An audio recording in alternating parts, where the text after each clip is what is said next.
Hello dear students, today we are going to learn our new chapter from economics and the name of chapter what is? Okay, I am giving you some hint. As you know that about the resources, yes, different type of resources we have: natural resources, human resources and man-made resources. Yes हमने देखा है natural resources देखा है, manmade resources देखा है, human resources. तो इसमें से वन रिसोर्सेज है that is the human resources. Today we are learn about the human resources and what is the name of chapter? What? Human में हम सारे ही आते हैं। People is also resource.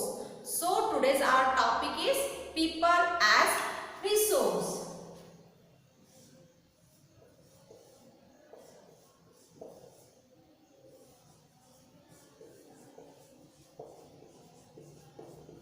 Okay, जो पीपल है वो एक क्या है? रिसोर्स है। हमें पता है, हम जानते हैं कि कोई भी कंट्री का जो पीपल रिसोर्स है it's depend on a human resource. वो किस पे डिपेंड करता है? ह्यूमन रिसोर्स पे डिपेंड करता है। तो हम देखते हैं कि we explain the population as an asset rather than the liability. यानी हमने पॉपुलेशन को कैसे लिया है? एसेट मीन्स ये क्या है? कंट्री की वेल्थ है। हमने इसे लायबिलिटी मीन्स ये नहीं कि बोझ है। ये क्या है? अगर आप पॉजिटिवली सोचते हो तो जो रिसोर्स है ह्यूमन रिसोर्स वो क्या है? वो कंट्री की वेल्थ है। लेकिन अगर हम पॉपुलेशन से अगर सोचा जाए तो हम सोचेंगे कि ये लायबिलिटी एक बोझा है। जैसे India is the second largest country among the population में इसका सेकंड लार्जेस्ट कंट्री है। तो इसलिए हमें क्या लगता है कि हमारे इंडिया की पॉपुलेशन बहुत ज़्यादा है, इसकी वजह से इंडिया डेवलप नहीं कर रहा है। But it is totally wrong. ये रॉन्ग है। अगर पॉपुलेशन ज़्यादा है तो हम उसे यूज़ कर हम क्या कर सकते हैं? डेवलप कर सकते हैं। तो ह्यूमन रिसोर्स में पीपल एज अ रिसोर्स हम यूज कर सकते हैं। कैसे? If we are giving a training, education, health facility to the people and that time the people improve yourself. People क्या कर सकते हैं? अपने आप को इम्प्रूव कर सकते हैं। और जैसे जैसे वो अपने आप को इम्प्रूव करेंगे वैसे वैसे क्या होगा? हमारा जो डेवलपमेंट होगा। अब वो हमारा डेवलपमेंट कैसे होगा? समझो एक पर्सन है, उसने अपने आप को स्किल दिया है, ट्रेनिंग दिया है, उसमें ही has the ability to do anything. हर चीज उसने किया है, अच्छा वेल ट्रेन है। और उसके बाद अगर वो जॉब के लिए अप्लाई करता है तो that time he get a very well job in anywhere. वो कहीं पे भी अच्छी जॉब मिल सकती है। इसका मतलब उसने अच्छी जॉब लिया है तो इसका मतलब क्या हुआ है कि उसकी सैलरी भी अच्छी होगी। अब सैलरी अच्छी हुई है तो इसका मतलब क्या हो रहा है कि उसका जो एक्सपेंशंस है वो भी अच्छा है, यानी वो अच्छी तरह खर्चा करेगा। जैसे जैसे वो खर्चा करेगा वैसे वैसे क्या होगा कि गवर्नमेंट को पैसा जाएगा। वो कैसे जाएगा? यदि हम नॉर्मल कोई चीज खरीदने जाते हैं, अगर हमने बिस्किट का पैकेट भी लिया है या डेली नीड्स में we have need so many things, that time we buy so many things, हम बहुत सी चीजें खरीदते हैं। यस, तो वो क्या होता है? इनडायरेक्टली देखे तो वो टैक्स जाता है। किसे टैक्स जाता है? गवर्नमेंट को। गवर्नमेंट को टैक्स जाता है मीन्स अगर ये गवर्नमेंट को टैक्स जा रहा है तो इसका मतलब हमारी जो जीडीपी है वो क्या हो रही है? बढ़ रही है।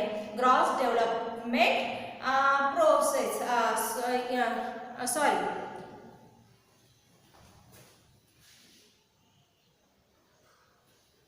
okay, here is the G and P. G and P का मीनिंग होता है ग्रॉस नेशनल प्रोडक्ट, मीन्स पूरे कंट्री का प्रोडक्ट कैसे बढ़ाया जाता है? G and P. तो इसके लिए if you want to increase the G and P, that time we need to educate the people and it is necessary to invest some times, हम कह सकते हैं कुछ टाइम्स हमें इन्वेस्ट करना चाहिए, कुछ हमारा वेल्थ इन्वेस्ट करना चाहिए for the human resource. How we do this? हम ऐसे कैसे करते हैं तो we can train the people, we can educate the people, हम पीपल को ट्रेन कर सकते हैं, एजुकेट कर सकते हैं। We can give them best health facility, हम उन्हें अच्छी हेल्थ फैसिलिटी दे सकते हैं। और उससे क्या हो सकता है कि ह्यूमन की जो काम करने की कैपेबिलिटी है वो क्या होगी, बढ़ जाएगी। Obviously if you are healthy, अगर आप हेल्दी हो, यू आर एजुकेटेड, अगर एजुकेटेड हो एंड आपके पास क्या है, स्किल है वो काम को पूरा करने की, तो definitely you will get a good job in anywhere, आपको कहीं पे भी अच्छा जॉब मिल सकता है। यस डेफिनेटली आपको उसके लिए क्या होना चाहिए, स्ट्रॉन्ग होना चाहिए। अगर आप हेल्दी, आप अच्छी तरह स्ट्रॉन्ग हो तो आपका वर्क करने का जो टाइम है वो ज़्यादा होगा, आप एक्टिवली वर्क कर सकोगे। अगर एक्टिवली आपने वर्क किया तो कहीं पे भी आपका क्या होगा, प्रेस्टीज बनी रहेगी और उस समय आपको हर कोई जॉब देने को तैयार रहेगा।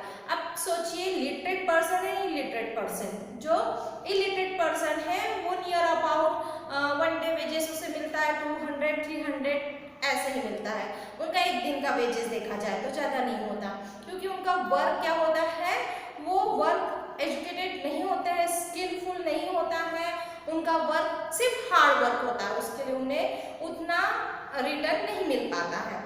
अगर वही काम वो टेक्नोलॉजी के साथ करे, एजुकेशन होकर, अब वही काम के लिए देखिए अगर इंजीनियर क्या कर रहा है, कंस्ट्रक्शन का काम कर रहा है, तो इंजीनियर को क्या मिलता है, ज़्यादा उसके लिए पे करना होता है, उससे ज़्यादा हार्ड वर्क कौन करते हैं, लेबर करते हैं, बट लेबर को ज़्यादा रिटर्न नहीं मिल पाता है, उनका पे जो होता है वो ज़्यादा नहीं होता है। तो कहीं ना कहीं education is very important, skill is very important, training is very important and health facilities is also very important. तो just take example of India, India का अगर एग्जाम्पल लिया जाए तो हम देखते हैं कि India for many decades India has a very much population, बहुत ज़्यादा पॉपुलेशन था, तो इसीलिए इसे कैसा लिया गया था कि इट्स ओनली लाइबिलिटी, ये क्या है, एक इंडिया के लोगों को इंडिया के ऊपर बोझा है लोगों का। But if we are taking it in a positive way, that time we can say that it is a asset, ये क्या है, वेल्थ है इंडिया का, ये हमारे कंट्री का वेल्थ है कि हमें इन्हें क्या करना है, प्रॉपर ट्रेनिंग देना है, प्रॉपर स्किल देना है, प्रॉपर एजुकेशन फैसिलिटी देना है, हेल्थ फैसिलिटी देना है, और उसके बाद हमने ये सारा क्या किया है, इन्वेस्टमेंट किया, then we will get output, उसके बाद हमें क्या मिलेगा, आउटपुट मिलेगा। अगर हमने उनके ऊपर इन्वेस्ट किया, आप कहीं पे कुछ मैन्युफैक्चरिंग कर रही है, इंडस्ट्री स्टैब्लिश कर रहे, तो आप पहले क्या करते हैं, इन्वेस्टमेंट करते, then you will get profit. The same thing happen with the human resource, human resource में पीपल एज अ रिसोर्स। तो ओके, इतना आपकी आइडिया क्लियर है। ये बस एक ओवरऑल इंट्रोडक्शन था कि रिसोर्स कैसा होता है, पीपल को रिसोर्स क्यों कहा जाता है, क्योंकि without people another resource can not work, वो वर्क नहीं कर सकते। Land is also resource, yes land एक रिसोर्स है, बट विदाउट ह्यूमन इंटरफेयर, या ह्यूमन ने जब तक के लैंड का यूज नहीं किया है तब तक के लैंड इटसेल्फ वर्क नहीं कर सकती। मशीन इज ए रिसोर्स है, बट मशीन विदाउट ह्यूमन के वर्क नहीं कर सकती। So human is a very very important resource. जैसे नेचुरल रिसोर्स है, ह्यूमन मेड रिसोर्स है, और ह्यूमन इज ओनली एक जो है वो भी वो खुद रिसोर्स है, और वो रिसोर्स बहुत इंपॉर्टेंट है, क्योंकि हमें अगर नेचुरल रिसोर्स का यूज करना है, that time we need a human resource, हमें ह्यूमन रिसोर्स की बहुत जरूरत पड़ती है। बिना ह्यूमन रिसोर्स के नेचुरल रिसोर्स का वेस्ट है। नेचुरल रिसोर्स क्या है, वेस्ट है। नेचुरल रिसोर्स को माइनिंग करके ह्यूमन ने निकाला है, उस पर प्रोसेस करके टेक्नोलॉजी का यूज करके ह्यूमन ने ही उसका यूज किया है। So human capital is very very important for the development of the GNP, gross national product के लिए हमें क्या करना है, ह्यूमन रिसोर्स को प्रॉपर ट्रेन करना है। Got it? बस यहाँ पे हमने ह्यूमन रिसोर्स की जो आइडिया है, पीपल को रिसोर्स क्यों कहा जाता है, ये क्लियर किया है। देन सी अ एग्जांपल और शॉर्ट स्टोरी। अब इसको एक एग्जांपल और शॉर्ट स्टोरी के थ्रू हम इसको क्लियर करते हैं। ओके,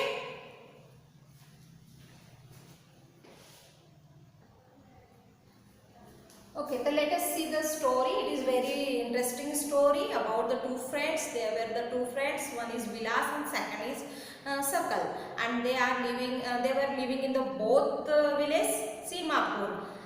अब सीमापुर में वो रह रहे थे। तो सबसे पहले हम स्टोरी देख लेते हैं सकल की। सकल के जो मम्मी थे उनका नाम था, हर मदर नेम वो Sheila, his mother name was Sheila and his father name was Bhutta, and he was a 12-year boy, वो 12 साल का था, and he has one brother and one sister, और उसके भाई का नाम जीतू था और उसके बहन का नाम सीतू था। ओके, अब क्या हुआ था कि उसकी जो मम्मी थी वो डोमेस्टिक वर्क करते थे और साथों साथ अपने बच्चों को भी देखते थे। साथ में जो ये सकल है वो अपने भाई बहन को भी देखता था, घर के काम में मम्मी को हेल्प भी करता था और साथों साथ अपने भाई बहन को भी देखता था। उनके एक अंकल भी थे, वो भी एजुकेटेड थे और उन्होंने मैट्रिक पास होने के बाद वो घर में ही थे, उनको कहीं पे कोई जॉब नहीं मिल पा रहा था। लेकिन जो सकल के जो पेरेंट्स थे, Sheela and Boota, they were very careful about the education of the Sakal. वो सकल के एजुकेशन से बहुत केयरफुल थे, इसलिए उनके पिताजी ने क्या किया था, लोन भी लिया था सकल के एजुकेशन के लिए, as well as he want to send him in vocational course of computer के वेकेशनल कोर्स को भेजना चाहते थे। और सकल भी he was very enthusiasm and very interesting about the study, और उसने कंप्यूटर का कोर्स किया और कंप्यूटर के कोर्स के बाद उसे एक फर्म में अच्छी खासी नौकरी मिल गई। वहाँ पे उसने क्या किया, सॉफ्टवेयर बनाया, और जब वहाँ के फर्म के जो ऑनर थे उन्हें पता चला कि इसने क्या किया है कि एक सॉफ्टवेयर बनाया है जिससे हमारा जो क्या है डेवलपमेंट हुआ है, हमारा जो क्या है प्रमोशन हुआ है, या कंपनी का फर्म का सक्सेस हुई है इसके सॉफ्टवेयर की वजह से, इसलिए जो ओनर रहते हैं उसे बहुत ही अप्रिशिएट करते हैं, और अप्रिशिएट करने के साथ उसकी जो सैलरी है वो भी क्या कर देते हैं, बढ़ा देते हैं, उसे रिवॉर्ड देते हैं, उसका प्रमोशन कर देते हैं। तो इससे आपको क्या पता चल रहा है कि सकल ने क्या किया। अगर सकल ऐसे ही रहता कि नहीं मेरे पापा तो ऐसे ही काम करते हैं तो मुझे एजुकेशन लेने की क्या जरूरत है, मैं भी अपने पापा के साथ फार्मिंग कर लूँगा, इस टाइप का, तो अगर वो एजुकेशन नहीं लेता तो he didn't get any reward, उसे रिवॉर्ड नहीं मिलता, प्रमोशन नहीं मिलता, और वो कम सैलरी में एज इट इज वर्क करता। बट उसने क्या किया, अपने आप को एजुकेटेड किया, और उसके बाद एजुकेशन के बाद उसने ट्रेनिंग ली, और ट्रेनिंग लेने के बाद उसने उसको दिखाया कि उसने सॉफ्टवेयर बनाकर बताया कि उसमें कितना नॉलेज है, कितनी स्किल है, अपने स्किल के साथ उसने सॉफ्टवेयर बनाया और बाद में उसे रिवॉर्ड मिला, उसका प्रमोशन हुआ। यस, अब सेकंड स्टोरी देख रहे थे अबाउट द विलास। विलास के बारे में देख रहे थे कि विलास का कंडीशन कैसी थी।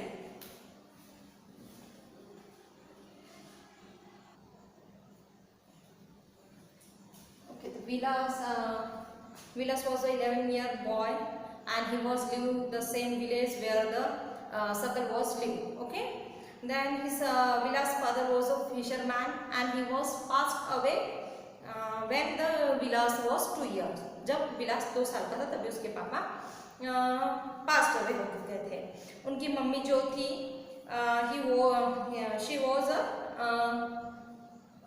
क्या करती थी, हर नेम वॉज गीता, उसका नाम गीता था। तो पापा के जाने के बाद जो गीता है वो पापा का काम करती थी, मीन्स विलास की मम्मी जो थे वो फिशिंग का काम करते थे, मीन्स वो फिश पॉन्ड जो है जहाँ से फिश लाई जाती है, पॉन्ड के ओनर से वो फिश लाते थे और उसे मार्केट में ले जाकर, मंडी में ले जाकर बेच देते थे। एंड दैट टाइम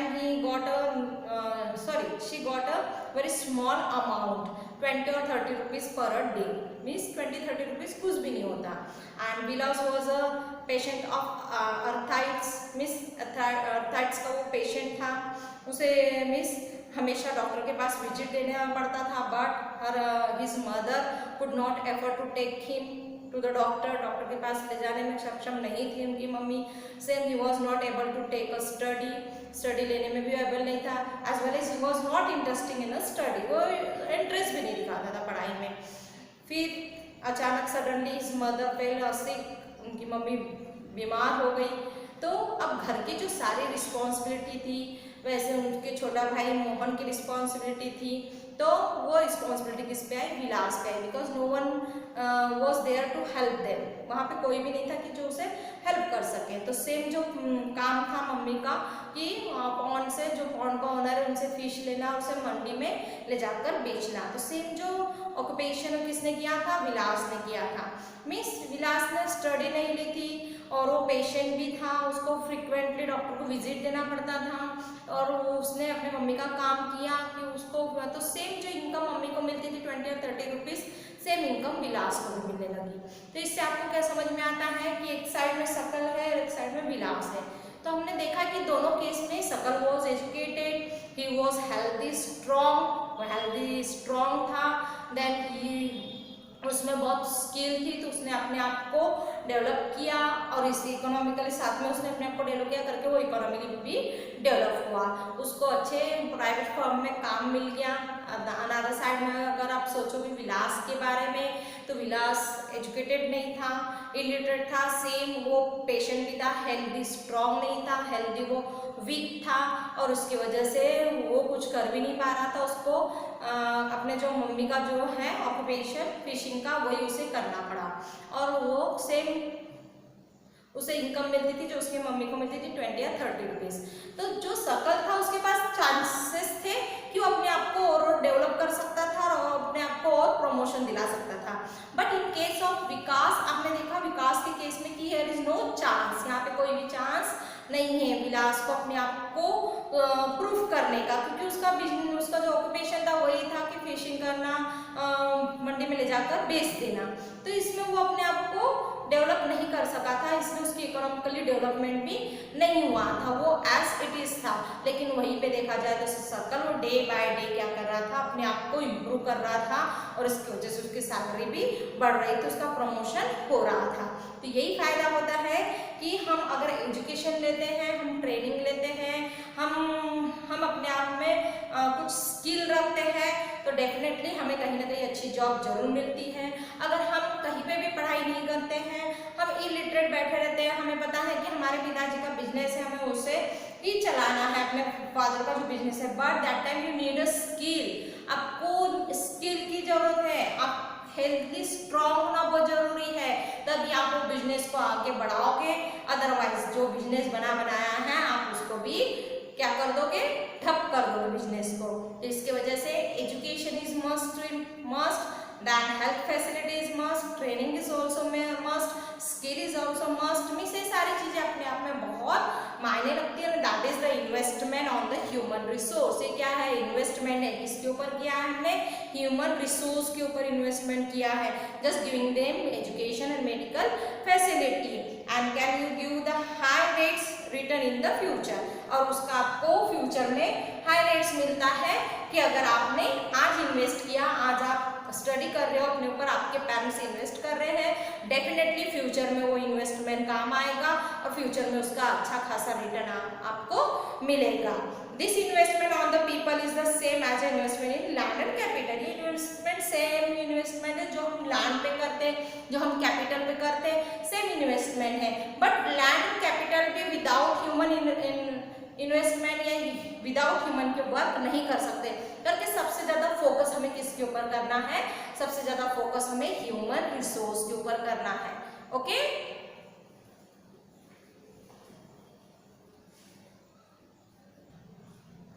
सपोज हम एक चाइल्ड है, उसके ऊपर हम अपना इन्वेस्टमेंट कर रहे हैं एजुकेशन और health facility, that time definitely we will get a great reward in the future. So the educated parents जो होते हैं वो सेम करते हैं, they realise that the importance of the education, the importance of the hygiene, nutrition, ये सबका वो importance जानते हैं। So they want to give same thing to their children, वो सेम थिंग देना चाहते हैं, because they know that we get a reward और इन्वेस्टमेंट जो अभी हम करें उसका रिवॉर्ड हमें फ्यूचर में मिलेगा, ये जानते हैं। और इसकी वजह से वो प्रॉपर न्यूट्रिशन देते हैं अपने चिल्ड्रंस को, प्रॉपर हाइजीन्स का ध्यान देते हैं जो एजुकेटेड पेरेंट्स होते हैं। इसीलिए तो हम देखते हैं ना टीवी पे बॉर्नविटा देता है, कॉम्प्लेन देता है, एनर्जी विटा देता है, और जो टीवी में एडवर्टाइजमेंट की जाती है, डेफिनेटली जो पेरेंट्स है अपने चिल्ड्रन को लाकर देते हैं, उन्हें लगता है कि हमारा जो बच्चा है वो हेल्दी होना चाहिए, माइंडली वो स्ट्रांग होना चाहिए, फिजिकली वो स्ट्रांग होना चाहिए। लेकिन अदर साइड में देखा जाए तो uneducated parent they didn't know the importance of the education, so they do not take the advantages of this things. वो नहीं लेते ये चीज़ों का एडवांटेजेस, और उसका बाद में उन्हें वही होता है कि उनके जो चिल्ड्रन होते हैं वो क्या होते हैं, प्रॉपरली हम देखा जाए तो स्ट्रांग नहीं होते, ना मेंटली और ना ही फिजिकली। तो इसकी वजह से हमें क्या करना है, उनकी तरफ ध्यान देना है, उनके प्रॉपर न्यूट्रिशन की तरफ, एजुकेशन की तरफ, हेल्थ केयर फैसिलिटी उन्हें प्रॉपर हमारे बच्चों को देना है। तो सेम थिंग हम देखते हैं कि Japan, there is no natural resource but that country is very rich and developed country because they take care about the human resource. वो किसकी तरफ ध्यान देते हैं, ह्यूमन रिसोर्स के तरफ ध्यान देते हैं। Invest their money in the human resource, human resource में अपना पैसा इन्वेस्ट करते हैं।